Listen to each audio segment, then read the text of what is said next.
Thank you very much for your kind introduction. First of all, just to check that everybody can hear me. Yes, we can hear you, Prof. And you can also see my, let's say, screen sharing. Yes, we can see it, but kindly put it on presentation mode, please, because now we can see all your slides on the side. Thanks. Can you see? Okay. So let me know if there is any audio or a video problem at any time. Otherwise, I will just, let's say, proceed with my presentation. So if I don't hear, I assume everybody is good, but let me know if that is not the case. So in my talk, I would like to... Okay. Now everything is okay now. Please kindly go ahead. Okay, great. I would like to start with talking about the, I mean, this is the outline of the presentation. And let's hope, let me just make this small. Okay, maybe I can hide this. And again, this would be nice if this goes away. But otherwise, no problem. Okay, so first point would be to say why it's important to optimize pitwalls. So motivational aspect. Then I will move to talk about this concept of geotechnically optimal pitwall profile. So what it means really, and then the input data required to find such optimal profiles. And then I will move to a case study, because I think at the end of the day, for practitioners, but in general, in the mining sector, it's really crucial to show case studies, because it's the proof of the pudding to show any new concept in terms of the benefit that can be calculated, quantified for case studies of real open pit mines. And finally, in the last part of my presentation, I will look at anisotropic rock masses, because I will start from the simple and then progressively from the simple. I guess pedagogically the best thing is to start from simple, let's say. Okay, so here is just to say that it's very simple sort of example where the question is, what does it mean 1 degree? 1 degree in terms of inclination. So if we can have a pitwall which is 1 degree steeper, how much we gain? And there is a well-known tutorial, Marvin, in Giovia Whittle, where I tell my students, okay, just change 1 degree, make that pitwall 1 degree steeper, how much you can gain. And if you run it, it will be around $10 million US. And this is quite a sort of, let's say, small, medium size. So in terms of large mines, we can easily, let's say, go in terms of the tens of millions, if not more, for every degree of inclination. And also, if we can be steeper, it means that we would have a reduction of carbon footprint and energy consumption due to less rock waste to be excavated. And again, the sort of rule of thumb could be around 2% per degree. So the key question really is, how can we achieve steeper pitwalls, but without compromising safety? Because obviously, it's easy to say, let's just make it steeper. Here we want to achieve a steeper without compromising safety. And the answer to this, in my view, is abandoning the assumption of planar profile. What does it mean?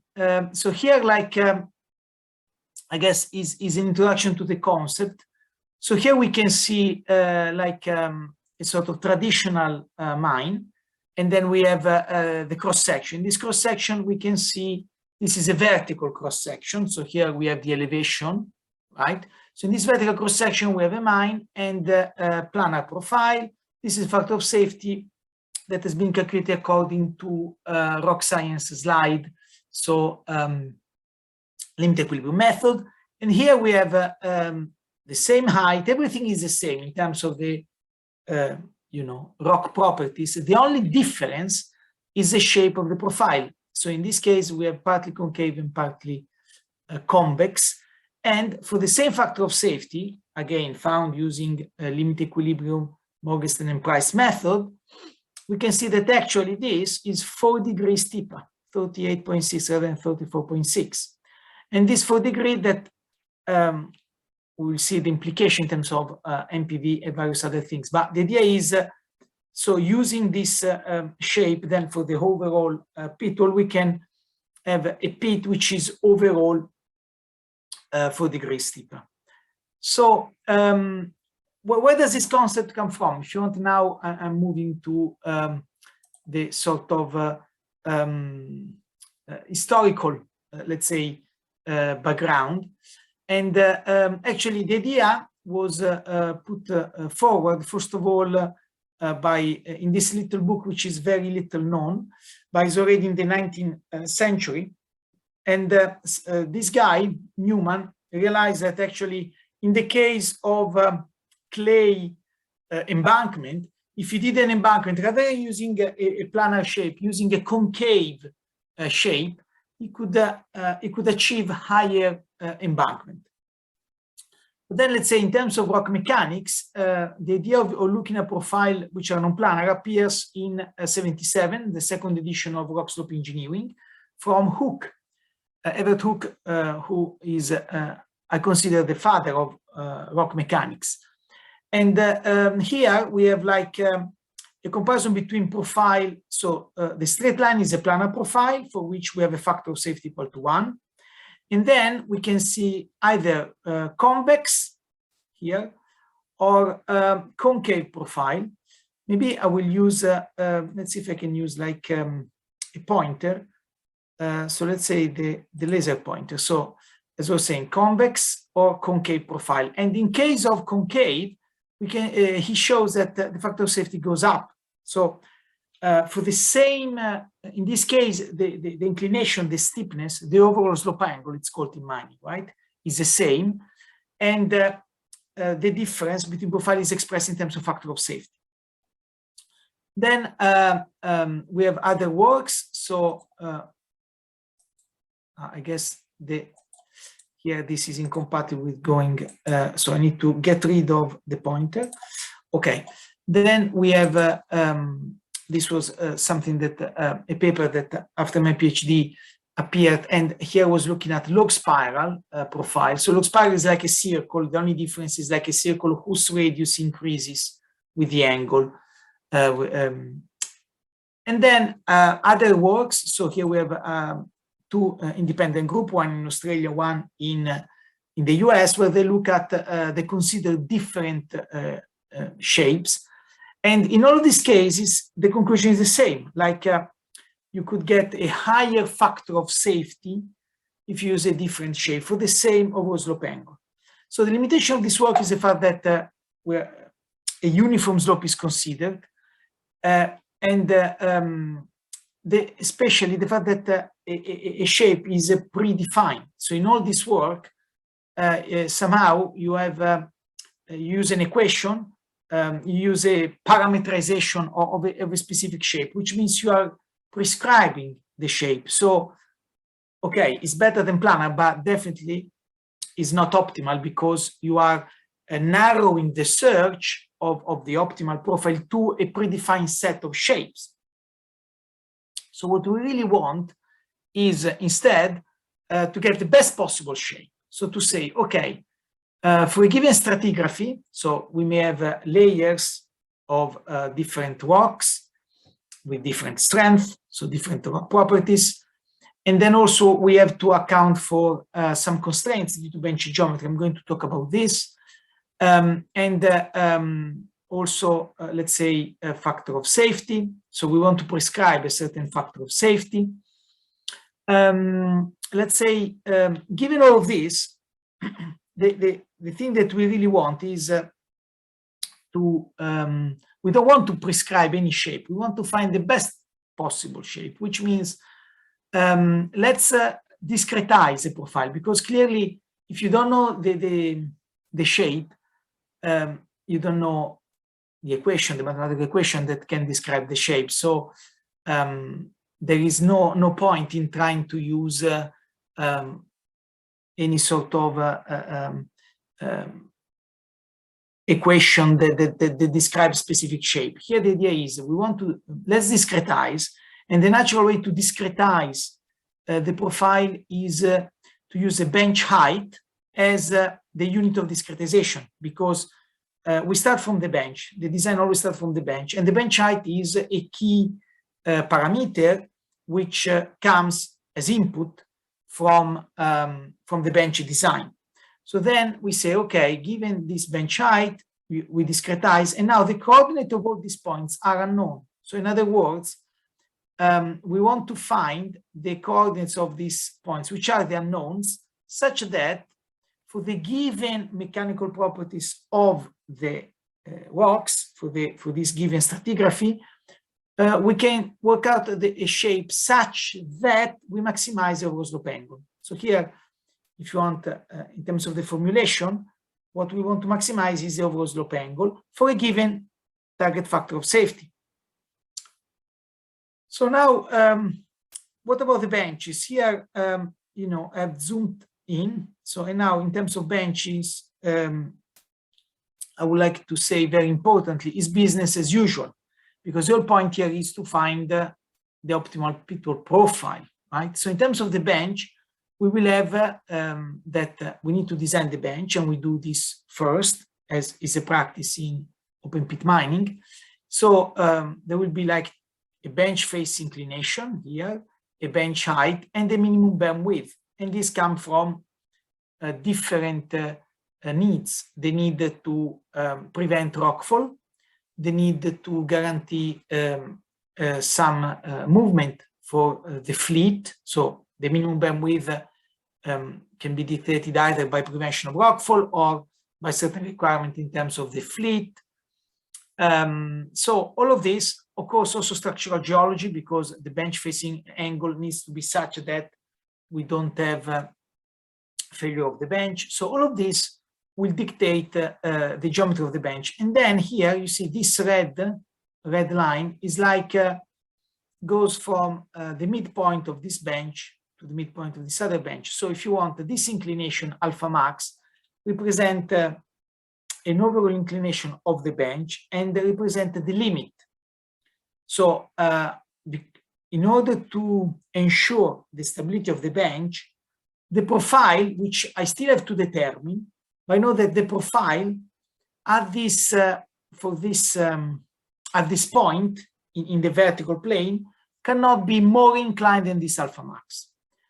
So now all these constraints, so all this angle become like a constraint that we want to impose in the mathematical search for the optimal profile. So what happens is that now here, then if there are questions more specific on the mathematics, I'm happy to you know, expand on that. But basically, in a nutshell, what the software does is to say, okay, we need to consider the stability of thousands of profiles, where each profile will be dictated by different position of these points. Then we have these constraints. So we know that the constraint in terms of the bench can vary, because depending on the layer, you know, the bench inclination, this may change. No? So, but we will have basically for each of these along the profile, we'll have a constraint in terms of the maximum local inclination. And then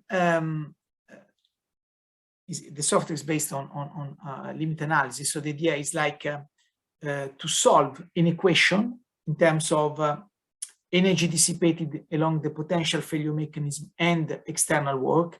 And the solution of this equation, limit analysis, provides something called stability number. So the stability number is, if you want, the fundamental unit here, because the stability number tells me how stable is the profile.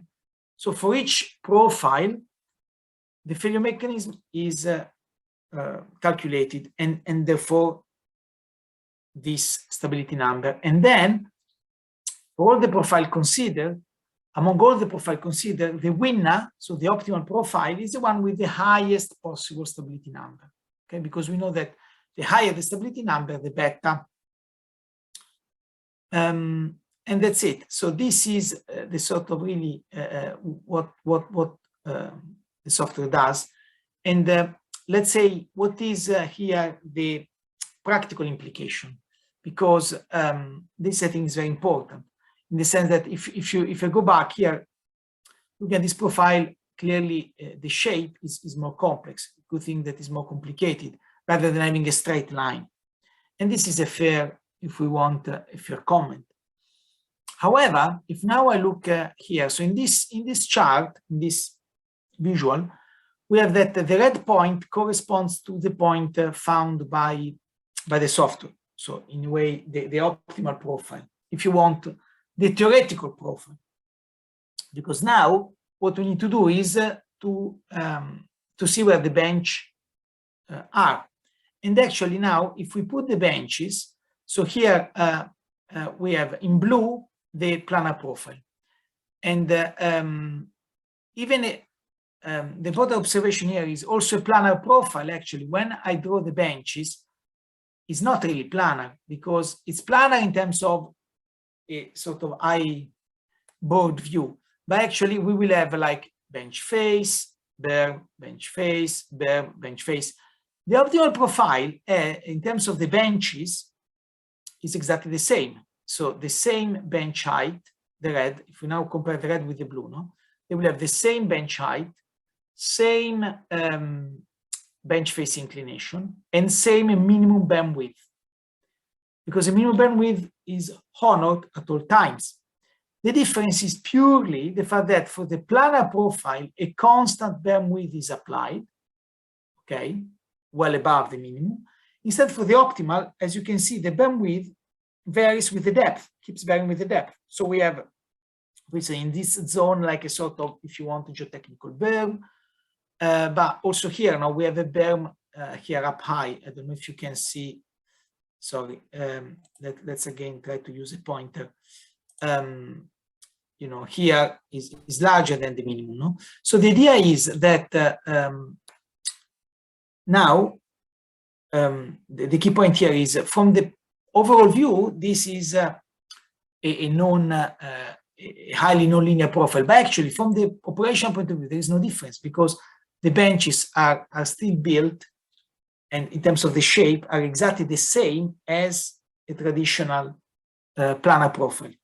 The advantage of doing instead, you know, a profile according to this optimal shape is the fact that for the same factor of safety, we get a higher overall slope angle. Because now the overall slope angle, if we just join the crest with the toe, we can see that in case of the red is higher. So in green is, if you want, a visualization of the amount of waste rock that we can save. Because now, let's say, here we excavate, so we will have our ore body that we want to take out, and so we excavate in this area. So now, you know, the green indicates the difference. So how much less, how much waste rock we can save, no? How much less excavation we do when by adopting this red profile.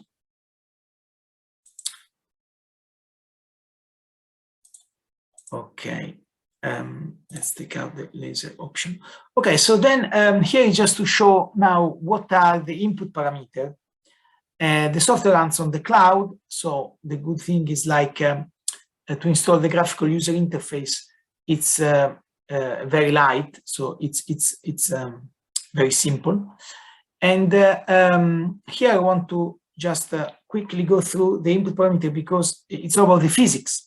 So we have like, we have to declare for each sector of the mine an overall slope height, number of benches, and the target factor of safety. So when I say number of benches, is like the equivalent of defining. So either you define the number of benches or the bench height. If you know the bench height and the overall slope height, you get the number of benches. So this, I guess, are typical input parameter. Then we have the inclusion of ramps. So if you know the ramp and where the ramp is, by all means, it's better to include this. Otherwise, you don't put it. But normally, you know, in terms of the design of a pit wall, if you already know that there will be a ramp and the width of the ramp, is much better to include it, because that will be an additional constraint that will make, of course, the optimal profile found by the software less optimal, but actually is much better overall to include the road, rather than saying, okay, I ignore it, and then in the sort of feasibility stage, later on, sooner or later you will have to include, right, the ramp. Then you will end up with a profile that, if you have to adjust, you know, whatever is a profile for a presence of the ramp, it will be less good, less optimal than instead including the ramp in the search for the optimal profile, because including the ramp means you will have a constraint, and then all around, up, I mean, above and below the ramp, the profile will have a shape which is as good as possible. Then overburden. So, you know, if there is if there are loads due to overburden or infrastructure, let's say overburden means overburden, but also any type of load that could be above, due to infrastructure above the mine, let's say. So for each the days, now layer by layer, we can have like generalized Hooke-Brown. And let's say that if you have a layer feature where the strength of the rock is characterized by the generalized Hooke-Brown, we will have to provide the parameter of Hooke-Brown, so the GSI, unconfined compressive strength for the intact rock, the coefficient M, the sigma 3 max, so the if it is known, the level of confinement. Otherwise, I'll show you how we calculate normally sigma 3 max, unit weight, and the geometry of the benches. So this bench face angle and minimum bend width is the geometry of the bench that will act as a constraint in the search for the optimal profile. And this stuff, let me say, is standard. So I mean, basically these are the geotechnical parameter of the strength of the rock plus the design of the bench. And equally, we may have layer characterized by more Coulomb. So in this case, will be purely the internal friction angle and cohesion, plus, well, of course, unit weight, and the two parameter of the geometry of the bench. And then doing this layer by layer, we may have as many layers as is dictated by, let's say, the geology of the mine. And then, as I said, overburden. These are just options in terms of a number of cores. By default is 16, so it's a highly parallelized program. And then this is the output. So here we can see like the optimal profile for an example case. And the key point here is that this angle, you see, this angle that are also indicated here, no? This angle are exactly what is required by the pit optimizer. So if you, whatever is a pit optimizer, Whittle rather than data mine, hexagon mining, Maptech, I try to name all of them, Deswick. So whatever is the pit optimizer that as practitioner you use, they will all ask for angles that these angles are there, and they're called geotechnical constraints. So my point here is that actually the output of optimal slope is the angle that for each sector of the mine will be required by the pit optimizer to do its job, which is to do the economic optimization of the mine. So now I would like to move to the case study in order to show really how optimal slope can improve in terms of the design of the mine. And there will be like two gold mine and one copper mine. So let's start with the simplest. So number one is the simplest sort of case study, and it has been published open. So the paper is published open access in Mining Metallurgy and Exploration. And this is the sort of result where we can see a comparison between here planar pitwall and optimal pitwall for two sectors of the mine. So this tells me the sort of inclination overall slope angle. So you can see that the overall slope angle for the optimal is higher than the planar. The point I want really to make here is the fact that in terms of the design of you know, the mine, we really try to be consistent. So all the economic data, everything is the same. The only difference really is purely based on the adoption of pitwall profile. And we can see that, in terms of the amount of waste, that is the main difference. So the amount of ore is very similar, but in terms of waste, there's like a more than 3 million tons saved. So in a way, is around 17%. And this is what, another way to look at it is like the stripping ratio, which has been massively reduced from 0.40 to 0.35. And this is what allows this reduction of the cost of excavation, means an NPV increase of 12 million. And then also at that point, the payback is reduced. Now, if we move to a more complex mine, so in this case, instead, we have like 5 different sectors, and this is a gold mine that obviously I don't know where it is because of an NDA with Kinross, but it's a gold mine of Kinross Gold. And in this case, so for the previous one was actually Hooker Brown. Instead, for this one is geotechnical parameter in terms of more Coulomb. So we can see CM5 for each of these rock or soil code.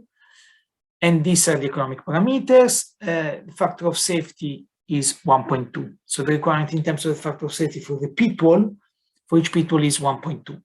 For the bench instead was 1. So here I'm going to talk a little bit more in detail. And basically, now here we can see like the comparison. So we have sector 2 and sector 3. So we can see that in terms of sector 2, we have like 4 different layers. So this, you see, the geology is quite complex here. And this is like the planar profile. So,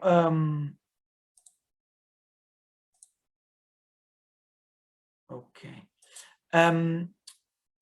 Okay, so you can also see above here. So this is a planar profile. And just to be clear, the factor of safety you see here was calculated independently by Rock Science Slide 2 using Morgenstern and Price.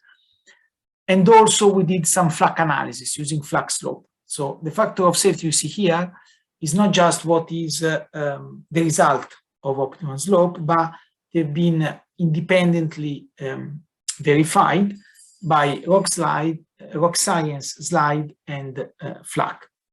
So we can see here is a planar profile, this in this case 32.7 degrees. Here instead we have this, if you want, a bit odd shape, but basically it's sort of a concave, convex, concave, convex, so twice.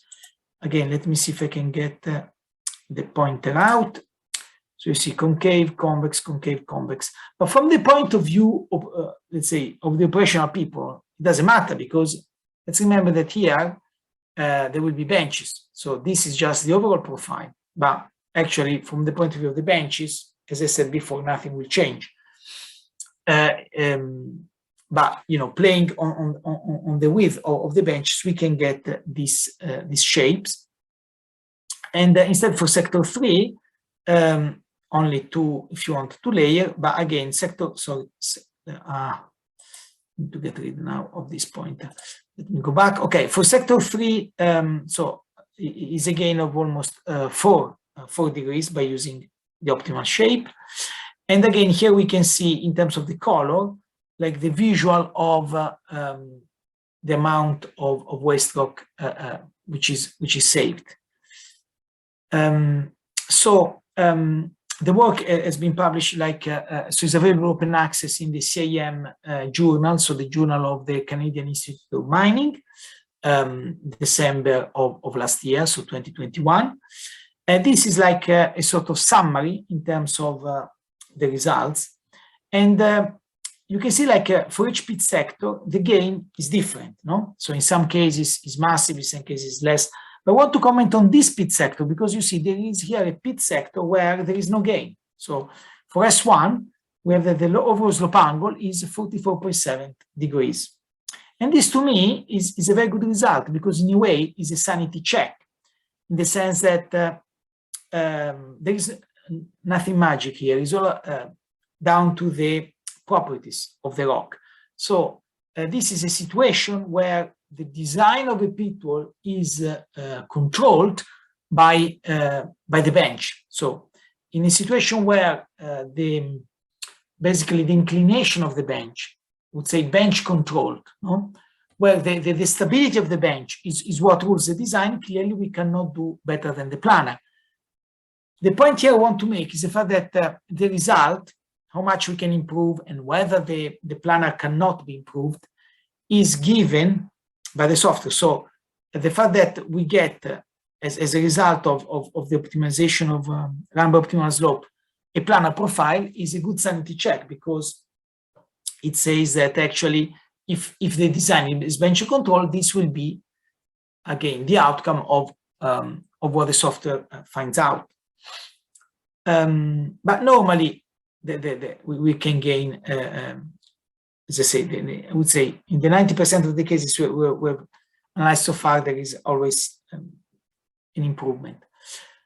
And here is in terms of, let's say, more the economics. So in this case, the gain in terms of NPV was almost 53%. And now perhaps I can move to the other case study. I think here the interesting thing is, so this is like the so-called McLaughlin gold mine, which is a very well-known mine in the United States, in California. And if you want, in terms of the type of mine, it's really a simple mine because there is only one, sorry, I'm just trying to get rid of this laser pointer now, but it seems I'm not able to.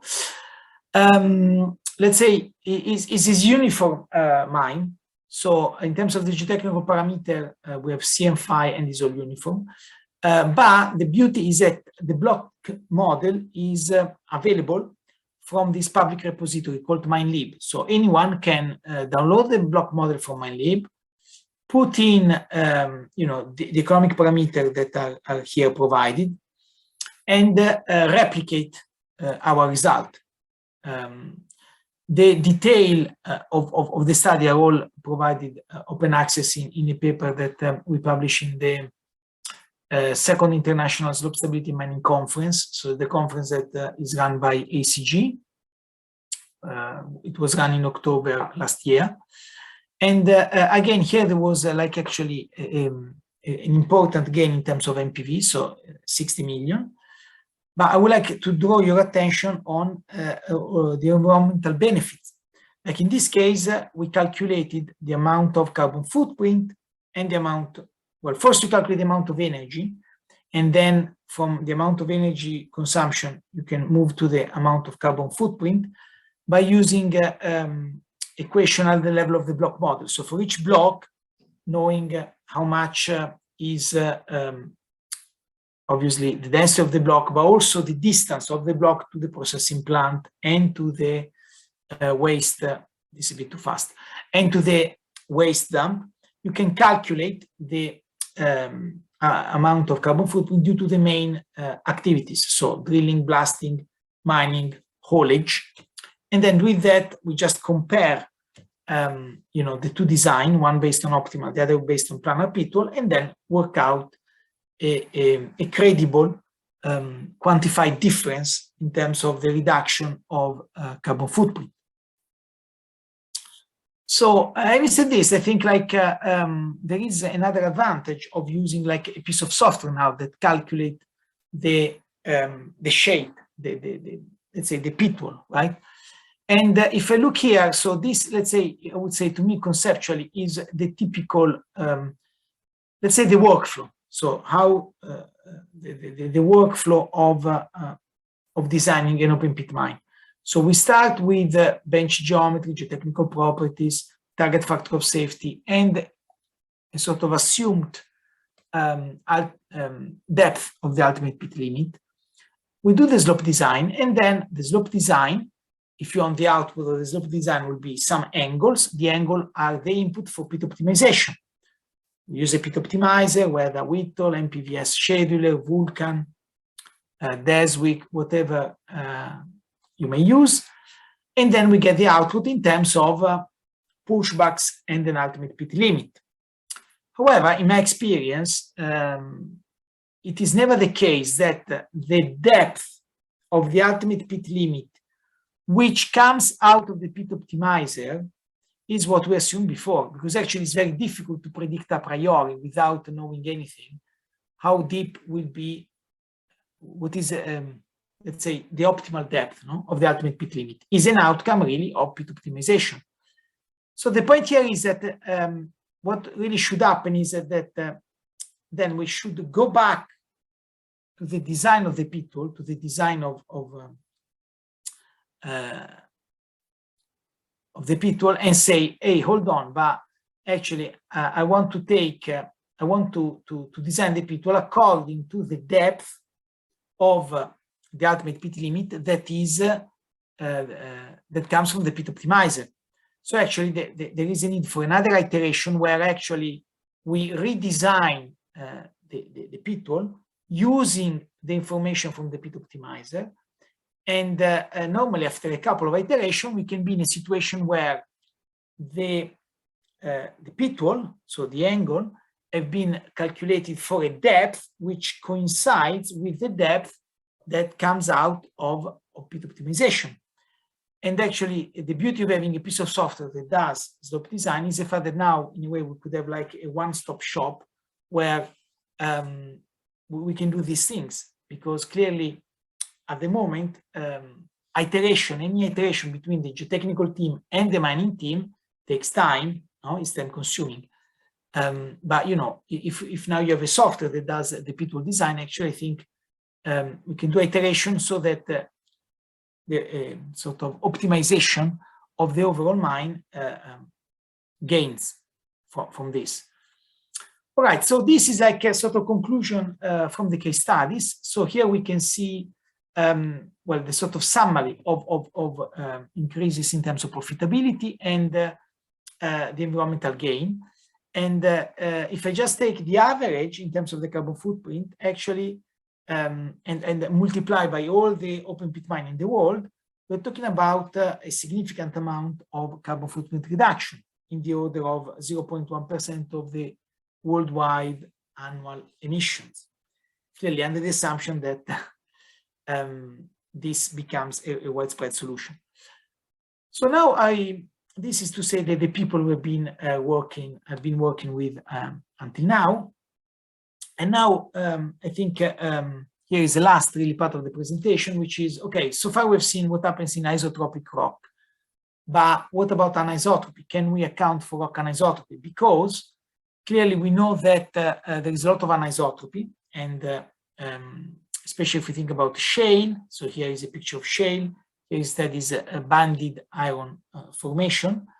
How can we apply this concept, if you wish, to rock anisotropy? So I guess this is just a reminder of what does it mean, rock anisotropy. So it means that depending on the direction of loading, the strength can change substantially. So here we have that the strength drops more than half, purely changing the direction of loading with respect to, in this case, the direction of a bedding. So rock anisotropy, let's remind ourselves, is due mainly to the presence of discontinuities, so joint sets, and anisotropic strength of the intact rock. So here is just to show how much it can make a difference. And I think I just want to comment here. So you see here we have a typical bedding, and we can see that there will be some inclination, some angle in terms of the dip where the strength drops for time. So it's really important to account for this. And these are data from the literature. So I think this is a great paper that has come out last year from the proceeding of the Rock Mechanical ARMA, so American Rock Mechanical Association, from Scott Silwick, who works for CNI. And I think the key point of this paper is like a methodology where basically you start from the data of all the joint sets. So here we have 9 joint sets in 3D, and then specifying the section, the cross-section that you consider almost by magic, but actually it's not magic. There are, the paper explain how this is done. You get like a characterization of the strength of the rock, an isotropic strength of the rock, in terms of a cohesion and friction angle that varies with the dip. So now, basically, you go from the data on the joints with their geometry and strength, so CM5 for the joints, to now this CM5, which are cohesion, anisotropic cohesion and friction angle for the equivalent continuum. And you can see that they really do vary, no? Depending on the dip. So then, the idea was, okay, let's apply this to a case study. So in this case, we have a Cretaceous age siltstone, which is with the typical representation for a bedded sedimentary rock. And then we wanted to apply, optimal slope to this case study. Here is, and also we wanted to do a parametric analysis where we consider different amount of dip. So in a way, the dip tells you how the pitwall intersect the main rock mass joints. So how it works in optimal slope, it means that now when I look at a generic failure mechanism, so in this case, this is a generic failure mechanism, we will have that depending, this is, this angle tells me, depending, let's say, there will be a discretization, and then depending on the direction of shear, a different value of strength will be picked out. So for each of these segments, there will be a different value of strength, which is used in the calculation of that failure mechanism. And then these are, let's say, the result. So in this case, you can again compare.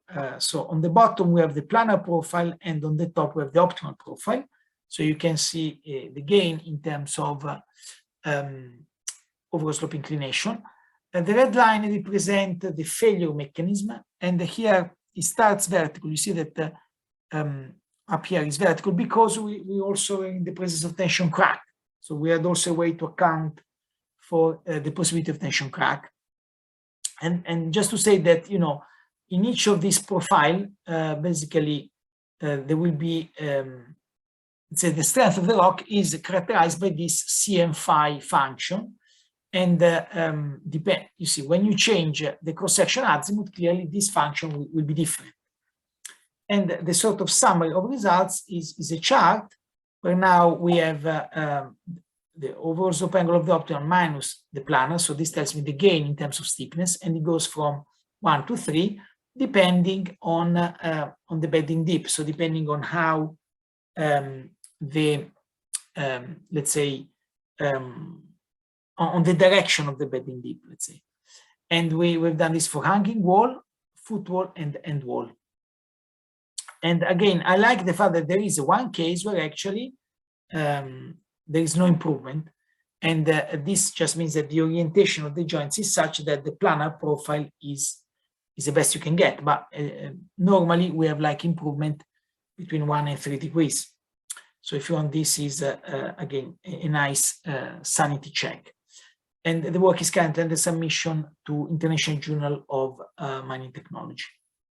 So I think with this, that's all. So thank you for your attention, and I open the floor for any questions. Many thanks, Prof, for that a comprehensive presentation. And of course, I particularly enjoyed the case studies. They were nice and illustrative. And I do like that this also touches on the environment. It also touches on sustainable mining. I mean, you're looking at the finances, you're looking at energy efficiency, you're looking at, you're looking at a lower carbon footprint. So so this is amazing work. So under the Q&A at this stage, I don't see any questions. So I'm looking for questions under Q&A or under the chat. There are no questions at this stage. So whilst maybe the guys are typing, or the delegates are typing their questions, you mentioned, Prof, in your abstract that geotechnical teams, they traditionally design pitwall inclinations with little interaction with mining engineers. So is this the best approach to this, or are geotechnical engineers interacting more with mining engineers? Yeah, I mean, well, obviously it would be boastful to say this is the best approach, but I really think it's a problem, right? In the sense that at the moment, I think for what I've seen in most mining company, like perhaps it's rare to have maybe the expertise in-house, so lots of outsourcing, or even if maybe there is expertise in-house, there is almost like two separate worlds. No? So also I was recently at the CIM conference, and then you know, maybe I start to talk to a mining engineer and say, oh yeah, but let's go and talk to the geotech guy. It seems like really there is people tend to work maybe a little bit in silos, and actually I think this is an issue because the lack of really interaction means that at the end of the day, we will tend to have a mind where, yeah, the geotechnical design is done once and for all at the beginning, but then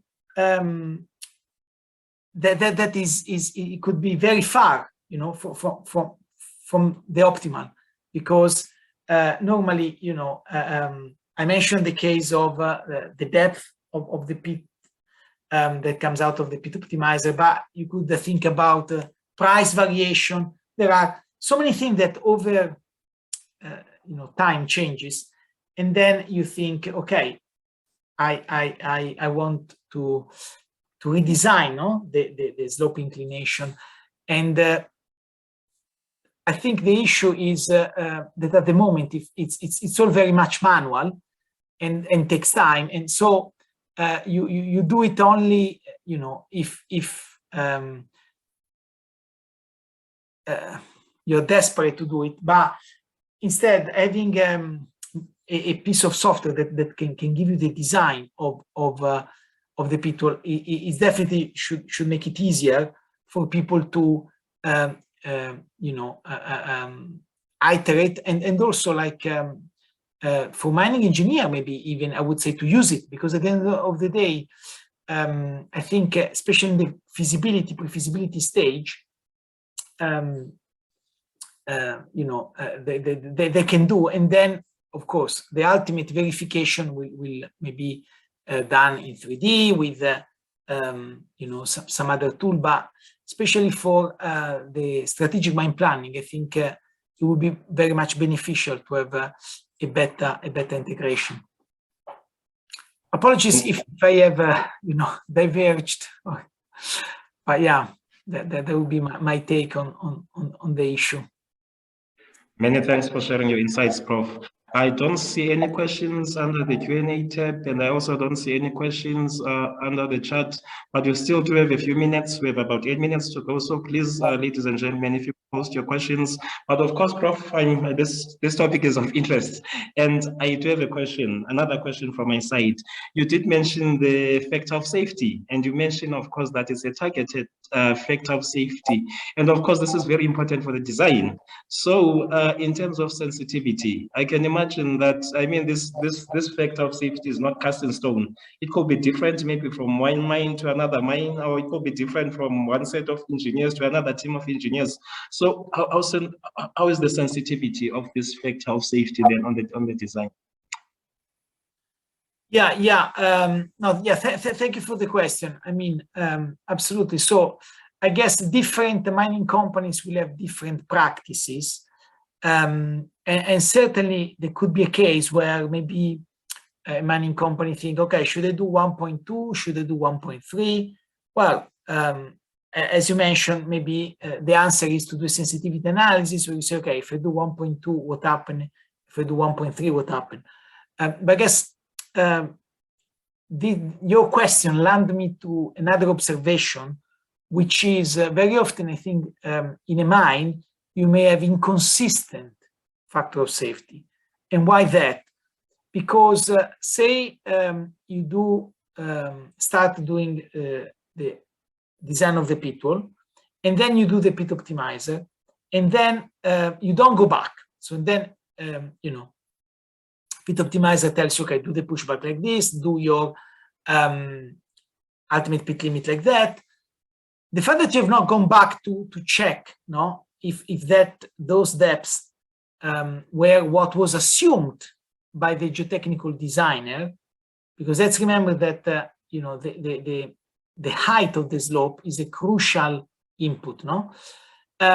That means that you may have in some sector of the mine where, say they assumed that the depth was less. So in that case, you will have a pit wall, maybe which is less in terms of factor of safety. And then instead, if they assume a depth which was larger, could be more. So my point is, you end up very easily in a mine with a situation where it is either factor of safety lower or higher. So if it is lower, is a problem, obviously, in terms of safety. But if it is higher, is a problem in terms of, is overly conservative, purely because once the pit optimizer is run, there is not, it seems to me, it's rare the case of going back and checking now if those pit wall for this height are satisfied, let's say, the factor of safety. Maybe, yeah, the verification would be done in the executive stage, but at that point, it's once you start excavating, it's difficult to change, no? So what you really want to do is at the pre-feasibility stage to do this iteration. And then the other point that maybe I would like to mention is like, if anyone is interested in a demo version of the software, just send me an email, because we're happy to for people who are interested in trying the software, there are like free demo versions.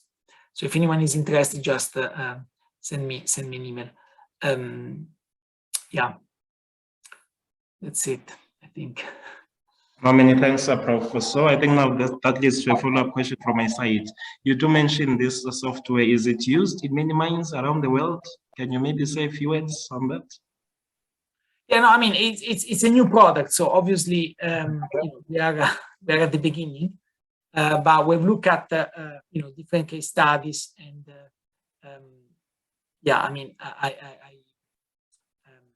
if you look on the website,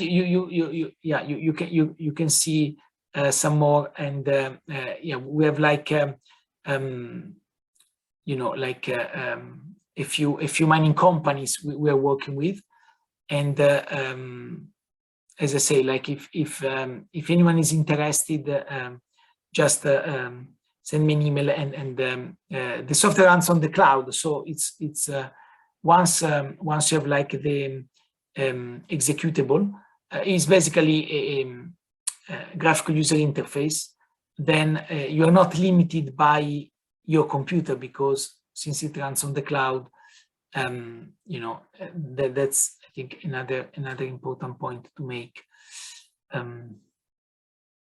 So yeah, I mean, if anyone is interested, can just contact me or someone of the team, let's say.